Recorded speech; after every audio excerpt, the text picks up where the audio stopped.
Hello दोस्तों, कैसे हैं आप सब। यूँ तो हमारे आसपास शैतानी ताकतें, भूत प्रेत सभी शक्तियाँ मौजूद होती हैं, लेकिन हमें उनके बारे में कुछ स्पष्ट पता नहीं होता। तो आज ऐसी एक कहानी मैं आपको सुनाने जा रहा हूँ। ये एक गांव की कहानी है दोस्तों। वहाँ पे काफ़ी जिस टाइम पे राजा महाराजा लोग रहते थे, वहाँ पे एक पुरानी हवेली थी। तो कुछ सालों के बाद उनका एक वंशज, उसकी बेटी और उसका पोता आकर रहना शुरू कर देते हैं और उसके पति की काफ़ी समय पहले ही मौत हो चुकी होती है।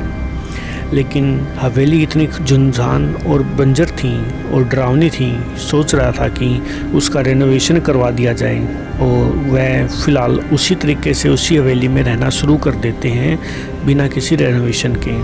लेकिन कुछ समय बाद उसकी बहू और पोता रहने लगते हैं, तो हवेली का काम शुरू हो जाता है। तो कुछ समय के बाद अनहोनी चीज़ें होनी शुरू हो जाती हैं और जिसकी वजह से उसकी बहू, जो राजा महाराजा रहते, उसका पोता डरना शुरू कर देते हैं। वो होता इसलिए है दोस्तों क्योंकि उस हवेली के अंदर कुछ शैतानी ताकतें थीं और कुछ ऐसी शक्तियाँ थीं जो उस समय उस हवेली में वास कर चुकी थी और किसी को रहने वहाँ देती नहीं थी। हवेली का काम ज़ोरों शोरों से शुरू हो जाता है और कई बार तो क्या हुआ कि जो मिस्त्री वहाँ पे काम कर रहे थे, उनकी भी मौत होनी शुरू हो जाती है। तब वो सोचते हैं कि गांव में किसी से पता करना चाहिए। तब वहाँ एक बूढ़ा आदमी उनसे मिलता है और वो सारी बातें उनको बताता है कि इस हवेली को जितना जल्दी हो सके छोड़ दो, क्योंकि जिस समय तुम्हारे पूर्वज यहाँ रहते थे, उन्होंने एक नौकर नौकरानी को सिर्फ इसलिए उनको मौत की सज़ा दे दी थी कि उनको सिर्फ इसका शक था कि उनके जेवर उन्हीं नौकर नौकरानी ने चुराए थे। और जब बाद में पता चलता है कि वो कहीं रख कर महारानी ही उनको भूल चुकी थी और तब से उन दोनों नौकर नौकरानी की आत्मा यहाँ रहती थी।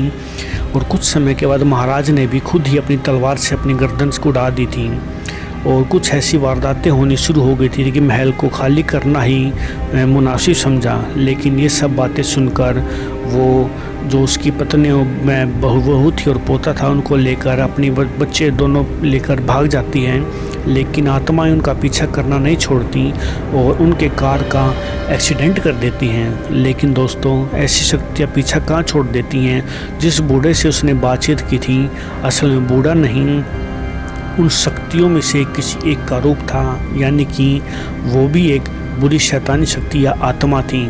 और कुछ समय के बाद, थोड़ी देर के बाद, अपना रूप भी जाहिर कर देती हैं। और ये सब देखकर उसकी माँ और बेटा इतनी भयानक तरीके से डर जाते हैं और फिर जैसे जैसे करके उनके दूसरी शैतानी शक्तियाँ भी उनके पास आ जाती हैं। और वो बेटा बहू अपने बेटे को लेकर इतनी ज़ोर से सुनसान रोड की तरफ भागती हैं। लेकिन आपको तो पता है दोस्तों, शैतानी शक्तियाँ इतनी जल्दी पीछा नहीं छोड़ती। लेकिन भगवान उनके साथ था। कुछ दूर जाने के बाद ही उन्हें एयरपोर्ट दिखाई दे जाता है। तब उनके मन में जान आती है। तब एयरपोर्ट में जाकर वो अपनी चैन की सांस लेते हैं और वहाँ जाने के बाद दोनों माँ बेटा हवाई जहाज़ में बैठ के अपने घर विदेश में ही चले जाते हैं। लेकिन दोस्तों, ये बुरी शक्तियाँ पीछा इतनी आसानी से नहीं छोड़ती और वो शक्तियाँ फिर से उनका पीछा शुरू कर देती हैं। कभी सपनों में आती, कभी उनका कुछ न कुछ नुकसान करना शुरू कर देती थी। और एक बार तो उसकी माँ को सपने में आकर कहते हैं कि अपने बेटे को बचा सकते हो तो बचा लो, क्योंकि इसको तो हम छोड़ने वाले हैं नहीं, ये मरेगा ही मरेगा। और जो बूढ़ा व्यक्ति जिससे उन्होंने पता किया था, वो बार बार उन्हें दिखाई देता और उन्हें डराता धमकाता, कहता है कि चाहे कुछ भी हो जाए, हम इस बच्चे को छोड़ेंगे नहीं, क्योंकि तुम्हारे पूर्वजों ने एक निर्दोष नौकर नौकरानी की हत्या की थी और उसका बदला तो हम लेकर रहेंगे।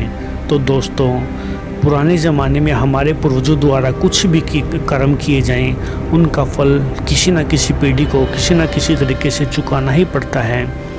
और ये फल अब वो बेटा और उसकी माँ चुका रहे हैं, जो पहले से ही विधवा थी, लेकिन और बुरी शक्तियों और अपने पूर्वजों के किए हुए कर्मों के फल भी उन्हें ही भोगने पड़ रहे हैं। तो दोस्तों, अपने कर्म इस तरीके से करो ताकि हमारे मरने के बाद हमारी पीढ़ी को भी उन कर्मों का फल न भुगतना पड़े। और वो हवेली आज भी जिस हालत में बंजर थी उसी हालत में पड़ी हुई है। कोई भी वहाँ नहीं आ सकता क्योंकि वो एक भूतिया हवेली है।